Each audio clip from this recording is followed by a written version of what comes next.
All right, today we're doing an electrochem lab, which is chapter 20. We haven't gotten there yet, but it's basically redox chemistry. And so we'll just take a look at chemical reactions. Let's take a look at this reaction between the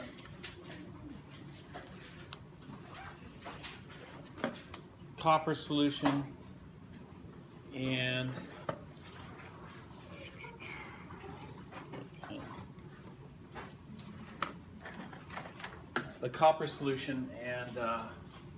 zinc solution. So let's go with copper chloride, AQ plus zinc solid. This is going to give us what? You recognize this is a single replacement type redox reaction. It's going to give us zinc chloride and copper metal. And so Chem 1A style reaction predictions, we look for a driving force. The driving force is going to be stronger oxidizer, stronger reducer to weaker oxidizer, weaker reducer. Chloride's just a spectator here. And so the oxidizer is actually copper 2 ions. Zinc is our reducing agent. Over here with zinc chloride, it's going to be the Zn 2+, which is the oxidizer, and copper metal will be our reducer.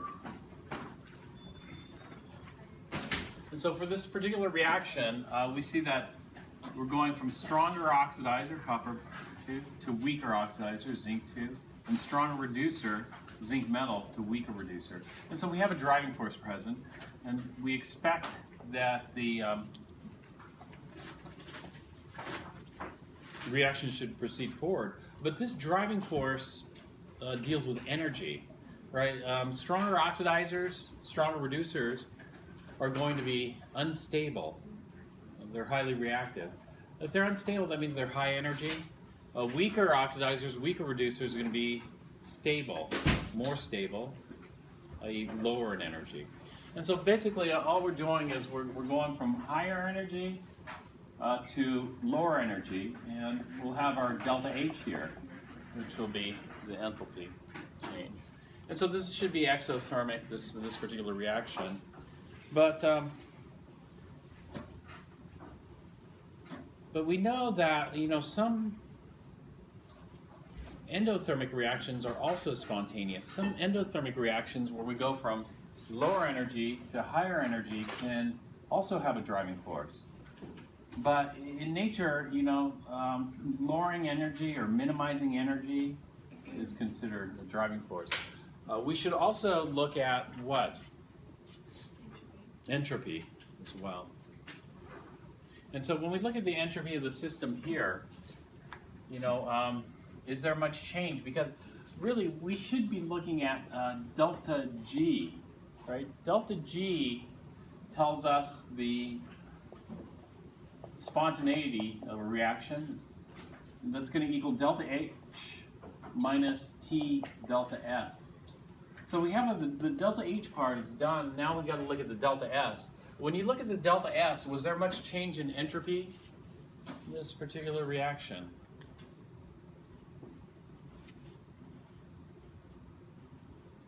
Well, we're going from some salt solution here and some solid metal to another salt solution and solid metal. So, it doesn't look like the entropy's changed much. So this looks primarily like it's energy driven. But if we think back, if this is energy driven and the entropy doesn't change much, then what about the second law of thermodynamics? The second law of thermodynamics states that the what?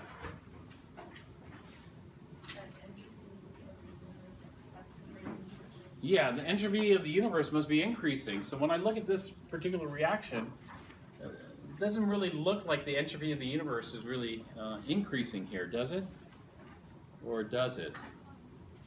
It doesn't look like there's much of any change in the entropy. There's got to be a small change though, right? the entropies of those salts aren't exactly the same, nor are the metals. But you wouldn't expect it to be a very big change. But it turns out the entropy of the universe is increasing, and so you go, how is the entropy of the universe increasing in this particular case? And so there are two types of entropy that we are interested in. One type of entropy is just like what we call positional entropy. You know, it's just items and their disorder. So molecules, the atoms can be in different positions and this type of stuff. So we have positional entropy, but we also have energy entropy. You know, different forms of energy will have different entropies. And so what we're going to do today is this. You know, we want to use this energy here that comes off this reaction. In fact, if we look at what's happening, what we'd like to do is copper 2 is going to take 2 electrons from the zinc. And in that process is going to deposit copper metal. And the zinc solid will give up those 2 electrons to the copper 2 and 2 plus. And so in today's lab, what we're going to try to do is we're going to try to generate electricity. And that is, if the copper ions attack zinc directly, we aren't going to generate any electricity, but we will have electron transfer. You know, what we want to do is we want to channel the electrons through some conduit, like a straw.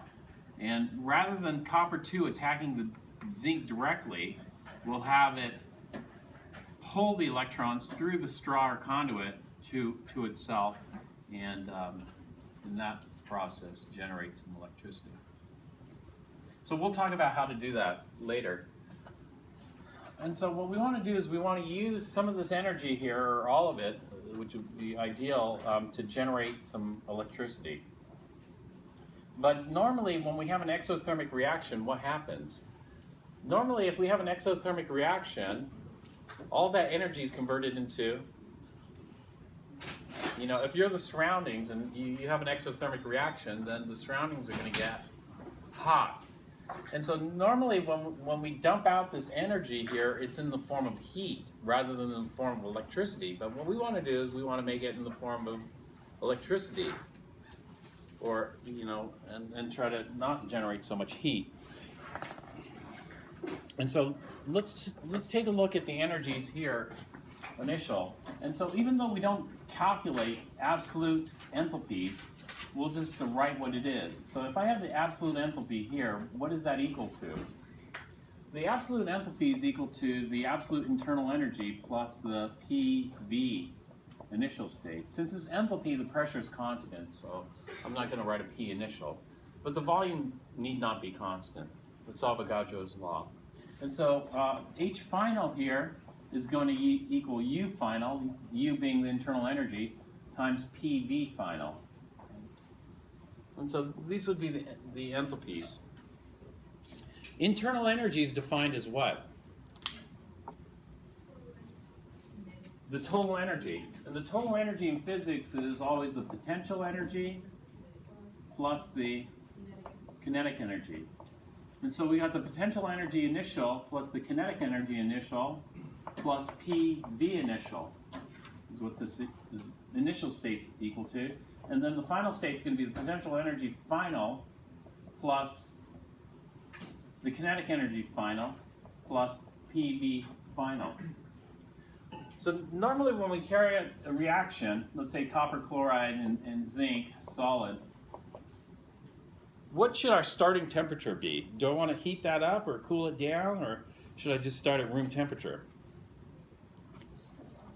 We just start at room temperature. And so when we start this reaction, it's at 25 degrees C.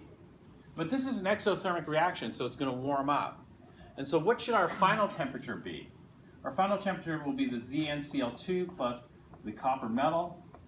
At what temperature should I have my final temperature? Well, it's going to get a little bit warm, so should I have it a little warmer than 25 degrees C? Yeah? So for example, you know, another reaction that we do all the time is combustion of methane. So initially the methane and the oxygen are at room temperature. And then the temperature skyrockets to 800 degrees C. And so, when I combust methane, should I start the reaction at 25 degrees C and then end the reaction at 800 degrees C? Is that what I should do? No, we end it at the same temperature, because what we do is the temperature skyrockets up and then cools back down to 25 degrees C. And where does all that heat go? To the surroundings. And so that's what we always do for chemical reactions.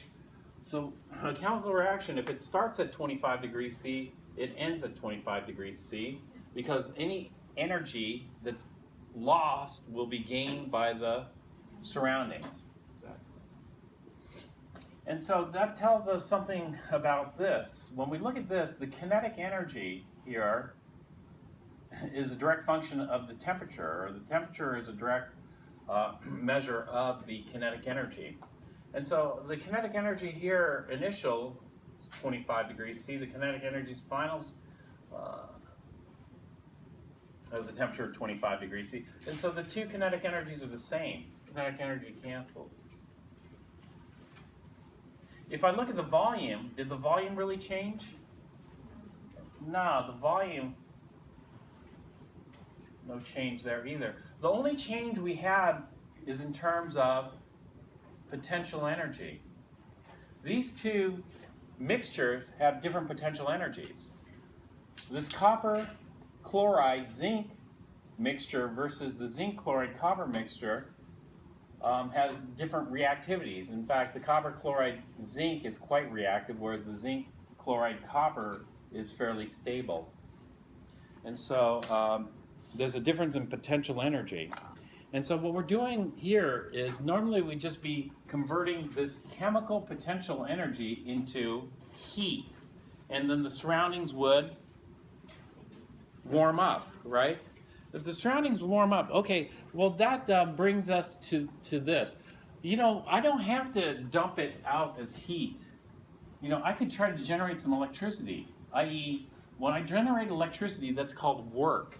The work is going to be involved in pushing the electrons through some conduit, or pulling the electrons through some conduit, which we'll call wire, through a wire, so that the copper tube can consume those electrons.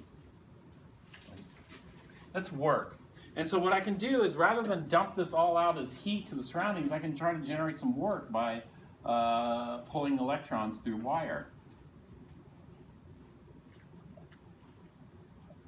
And so that brings us to entropy. Those forms of energy are going to have different entropies associated with them. And so the higher the entropy, the more disordered that form of energy should be. The lower the entropy, the more ordered, or the more constrained that form of energy should be. And so let's compare chemical potential energy versus heat. Are they going to have the same entropy? No. In fact, which one has the higher entropy, heat or chemical potential energy? The higher entropy, the more disorder. Heat is going to have a higher entropy. And so what we're doing is, even though, hey, this is an exothermic reaction, and what we're doing in this reaction is we're going from chemical potential energy into heat, right? And therefore, what's happening to the entropy of the universe? We're going from something that's more ordered. This is a storage cell of energy. In other words, we call this a battery.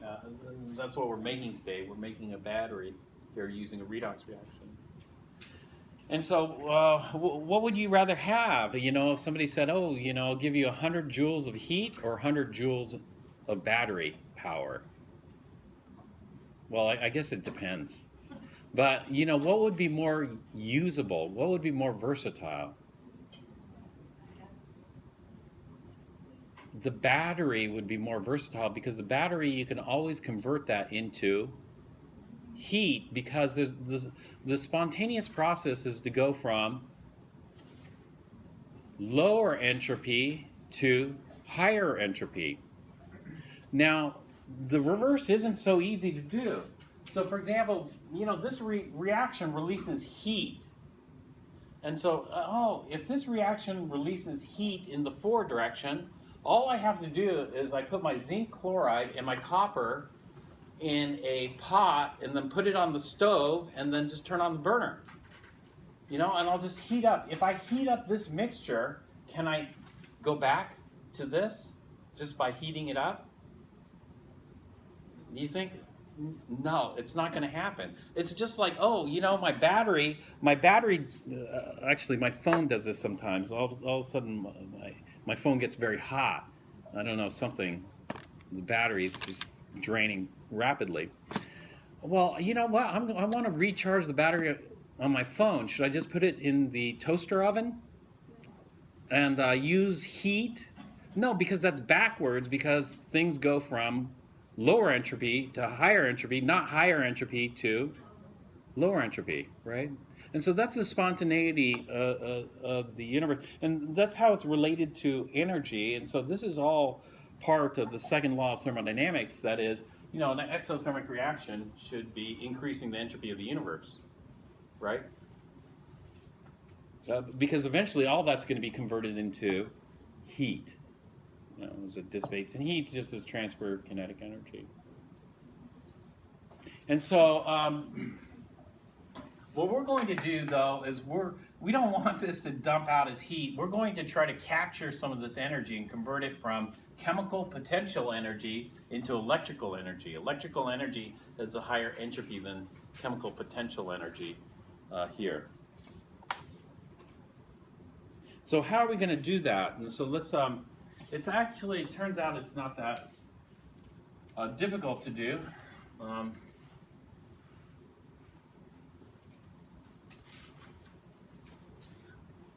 We don't want the copper solution to react with the zinc metal directly.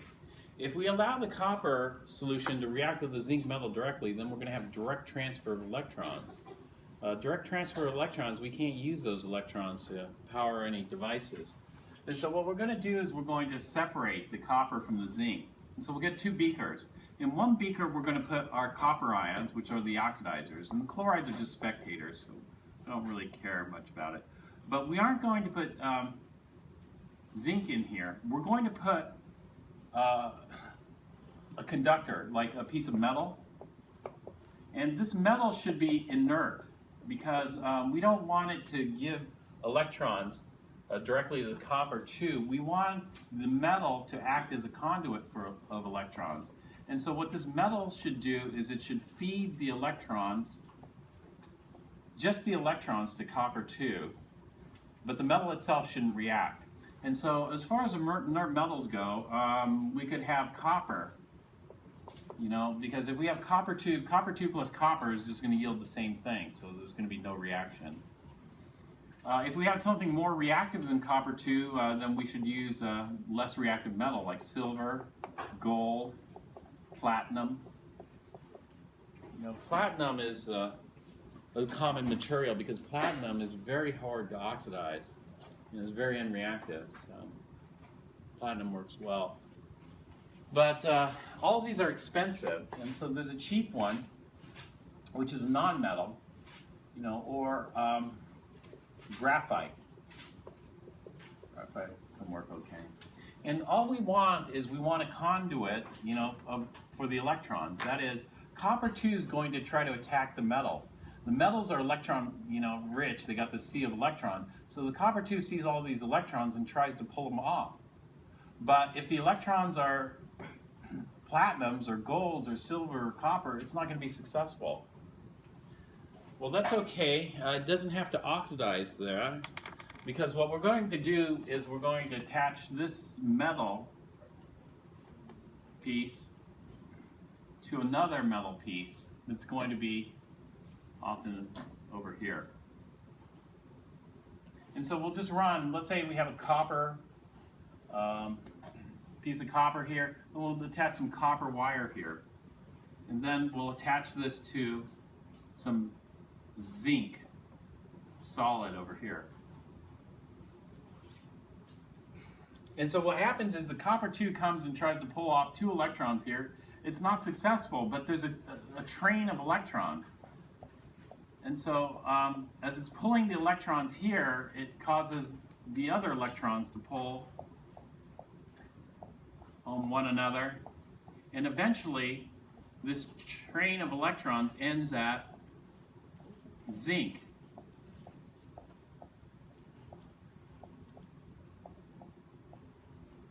And so copper is not powerful enough to oxidize it off copper or any of those other species, but it is powerful enough to oxidize electrons from zinc. And so when the copper 2 is pulling over here, then there's like this remote effect over here where it's going to successfully pull them off zinc atoms and generate 2 electrons. So we know that copper 2 is strong enough to oxidize zinc. And so what happens is copper 2 will pick up 2 electrons here, and then it's going to deposit a copper solid over here. Over here, the zinc is going to give up 2 electrons and create some Zn2+. But Zn2+ is not stable in air, and so we want to make sure that we form Zn2 plus Aq, because the water molecules will help stabilize that by pointing the negative end of the water molecules. But we're going to run into a problem, and the problem is this. Eventually, we're just going to end up with a beaker of cations on the left. And on the right, as the copper 2s are being consumed, we're going to end up with a beaker of anions, chloride anions. And is that possible? Can we have all the cations in one beaker and all the... No, it's not possible, because that generates a space charge. The space charge is just this huge voltage that's going to be generated. That huge voltage is going to prevent this from happening, because it's way too much energy to put all the cations here and all the anions there. If you think about like static electricity, you know, it's going to discharge or something's going to happen. And so rapidly this flow of electrons will stop. There will be no flow of electrons. And so we need something else here to neutralize that space charge. And what we have to neutralize that space charge is a salt bridge, right?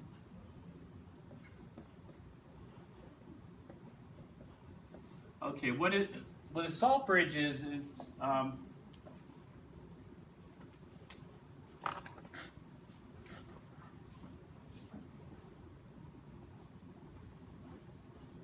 a salt bridge is just an inert. Inert just means it won't react in this particular system. It's not a noble gas or anything like that. It's just an inert salt solution or gel.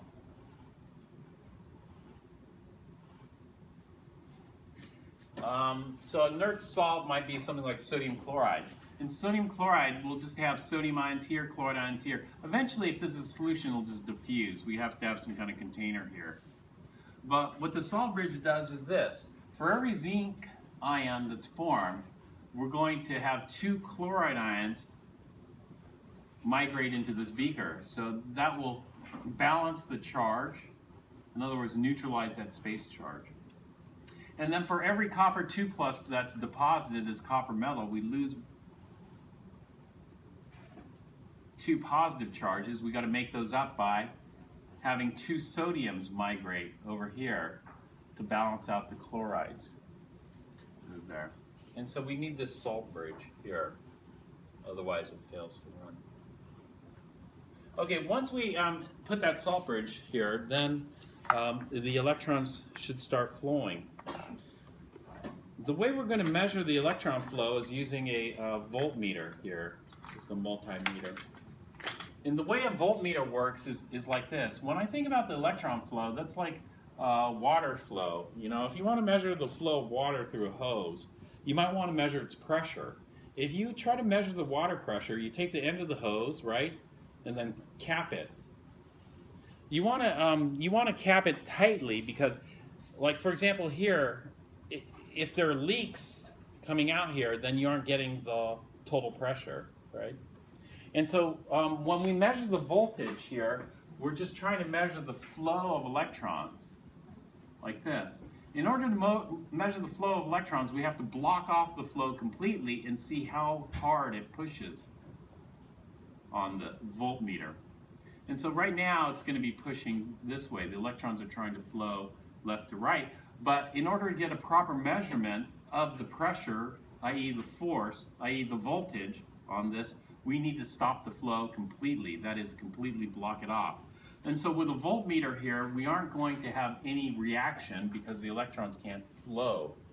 They're just, but we can measure the pressure. It's just like this. If you were to cap the hose off here with your palm, you aren't going to get any flow. You're just going to measure the pressure, you know, how much force there is on those water molecules. Well, the same thing here. We'll just measure it. And right now, okay, right now this should be working. That is, the copper tube should be pulling electrons through this conduit, right, from the zinc. The zinc should be losing those electrons. And so this is what we got going here. And so this voltage, that is the flow of electrons, depends on how powerful of an oxidizer is copper 2, and then, you know, how good of a reducer is zinc. You know, how tightly does zinc hold on to its electrons. Okay, if we want reaction to occur, we have to remove the voltmeter, and then we just use a wire to connect the two electrodes. If we use a wire to connect the two electrodes, then we can allow reaction to take place. As the reaction takes place, then copper 2 is plated onto this electrode here. And so the most common electrode that's used with a copper 2 as an oxidizer is copper metal. Because if we plate copper atoms on copper metals, then it's clean, right? But let's say you had a nice clean piece of platinum. If you had a nice clean piece of platinum, then it's going to be plated with copper metal. Do you want copper plated platinum? No, it's kind of not worth it to plate it with a cheap metal. We could also plate copper on graphite, so you could do this yourself. We have graphite. You just use a graphite electrode and you'll get a thin metal coating of copper, which looks interesting.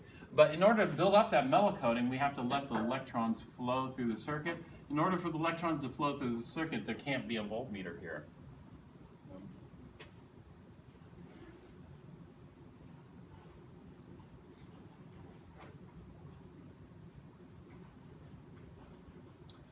All right, when we did the comparison, like for example, when we looked at the comparison of the oxidizers, you know, copper 2 is a better oxidizer than Zn2+.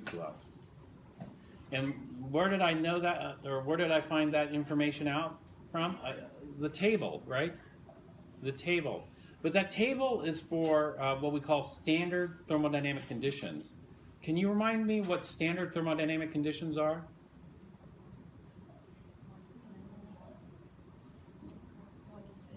1 atm for the gases, or 1 bar.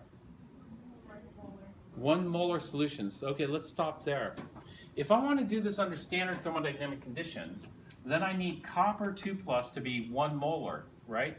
If I have my copper 2+ at 15 molar, is that standard conditions? No, or 1 micromolar, it's not. And so having this at 15 molar versus 1 micromolar changes its activity. It changes its reactivity, I should say. The odd thing is, you know, I also have to have Zn2+ at 1 molar if I want to do this under standard conditions, because everything has to be at 1 molar. And so that's an odd thing because it's product. You know, if I'm trying to make product, do I want to have to dump it in?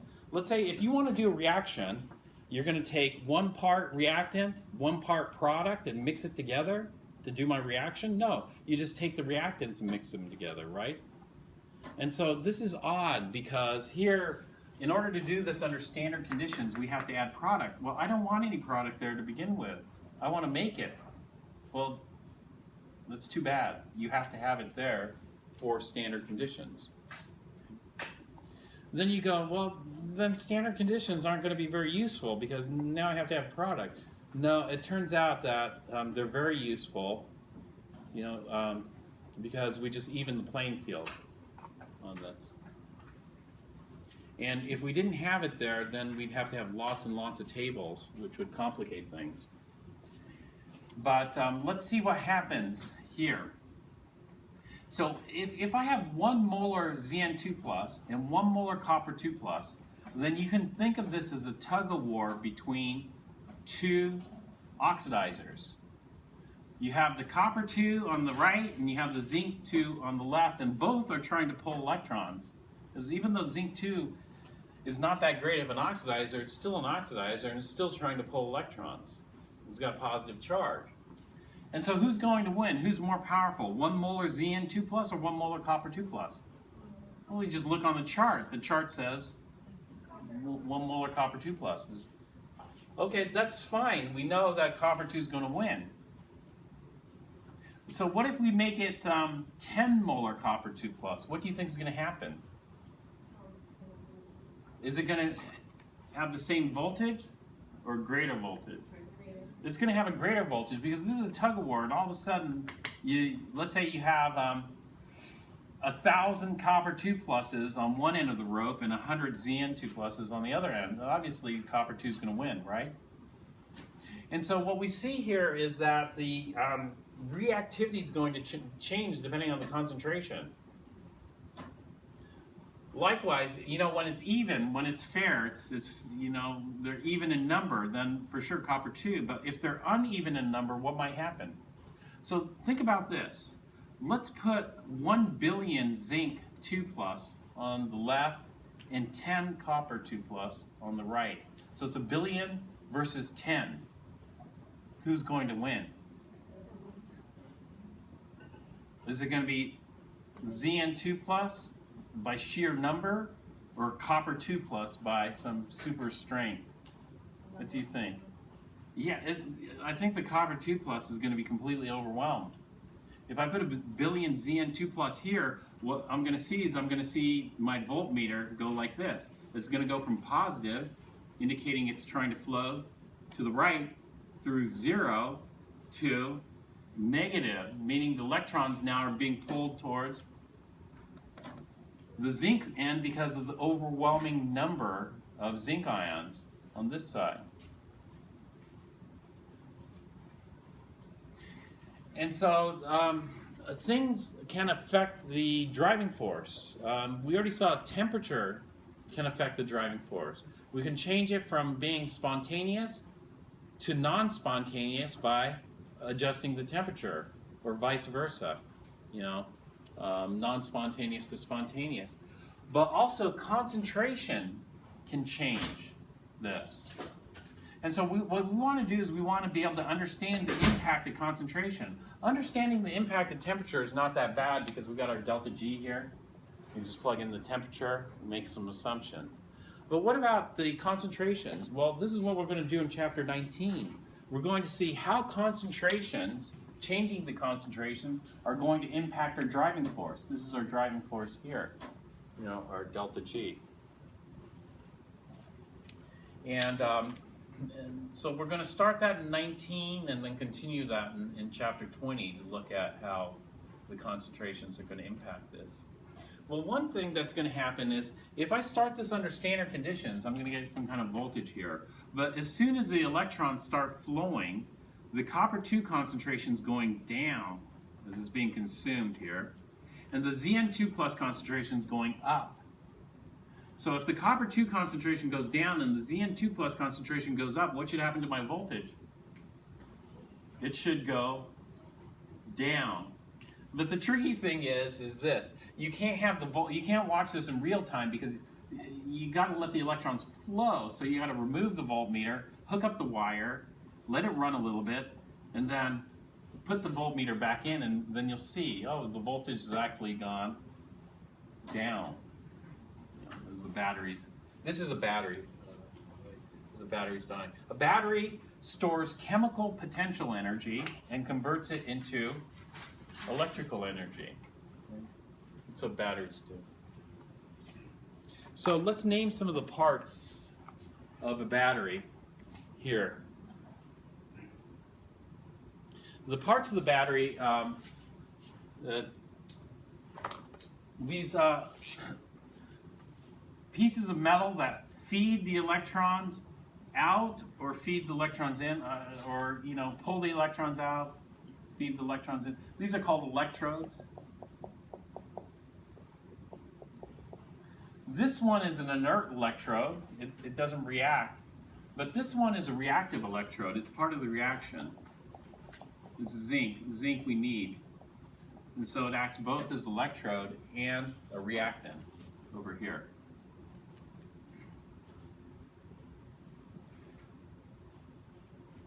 The electrodes have names associated with what ion migrates there. So for example, this electrode, the cations in the salt bridge migrate to this electrode, therefore we call it the cathode.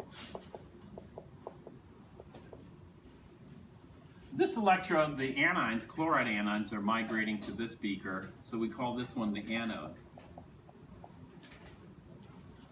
And so when we look at the cathode and the anode is generating electrons or consuming electrons? Yeah, the anode is where we generate the electrons. How do we generate the electrons? Well, the zinc gets oxidized, Zn2 plus 2 electrons. And so what we have over at the anode is oxidation. Oxidation occurs at the anode, generating electrons. And this is what we call the oxidation half reaction here. And so we generate the electrons. Over here, we're going to consume the electrons. And that is the copper 2 plus 2 electrons yields copper metal. And so we consume, that is reduction occurs at the cathode. Okay, then we're going to be using these voltmeters.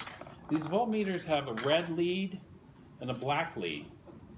The red lead is connected to the positive or the negative terminal of the battery. The positive. You had a 50-50 chance. And the black terminal is connected to the negative. And so we got to figure out, is the anode the negative or the positive? Yeah, the anode's going to be negative. We're generating electrons here. And we're consuming electrons. Electrons are being pulled to the cathode, and the cathode's going to be positive, right? And so we want to hook our red lead to the cathode and our black lead to the anode. Although if you get it mixed up, it's no big deal. You'll just get a negative voltage rather than a positive voltage. It won't result in any damage. All right, and so there are ways that we're going to set up a battery like this or batteries like this, and we have a whole bunch of stuff back there you can try. The salt bridge, we're just going to use potassium chloride, not sodium chloride, and we're just going to use some paper, strips of paper. Just put some potassium chloride in a petri dish and soak a piece of paper. And so one of the first things you should try is hook up a voltmeter and then remove the salt bridge and insert the salt bridge and see what happens to the voltage. When you remove the salt bridge, the voltage goes to 0. When you replace the salt bridge, then the voltage spikes up. It's interesting. Okay, and then other things you could do are just try to visualize what's happening. That is, you could let this run a little bit and you can coat some copper, but coating copper on copper, it's hard to see, although this will be a fresh coating, and it takes time. And so maybe you could try coating some graphite here and see what it looks like, how it's working. Then we have other things that we can do. For example, we could try to force the electrons to go backwards by providing an overwhelming number of zinc 2+.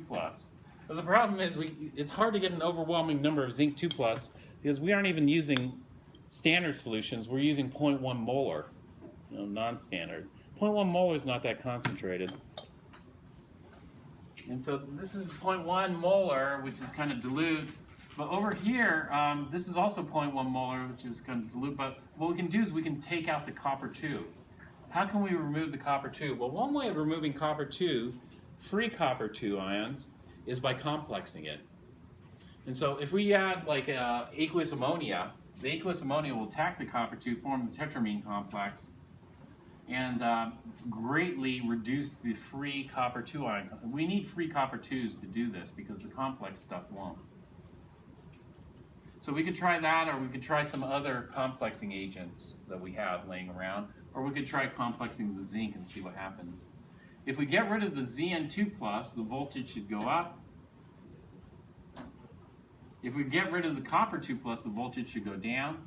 If we increase the copper 2+, the voltage should go up. If we increase the Zn2+, the voltage should go down. And so we can play around with the concentrations to see what impact that has on the voltage.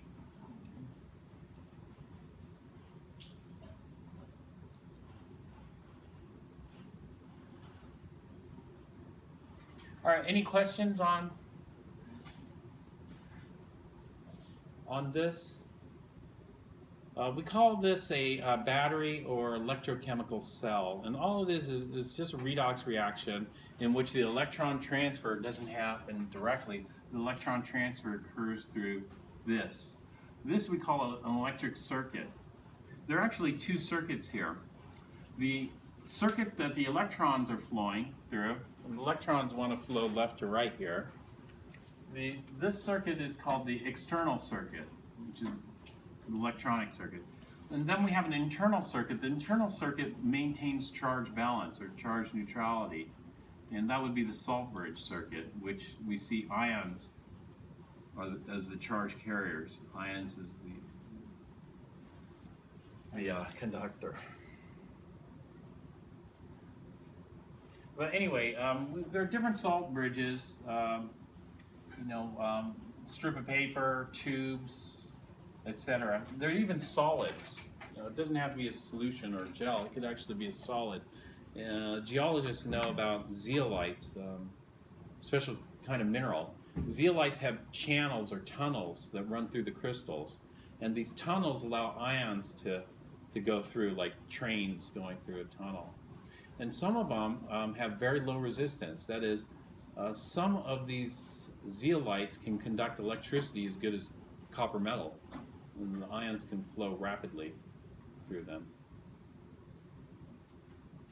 Okay, so this is a brief introduction to batteries, electrochemical cell, or voltaic cells. Was that all I need to talk about? Yeah, I think so. Okay, I should have talked at least another hour in the morning because they finished pretty quick, but I'll just keep the classes in sync. So I'm going to stop here. Are there any questions? No.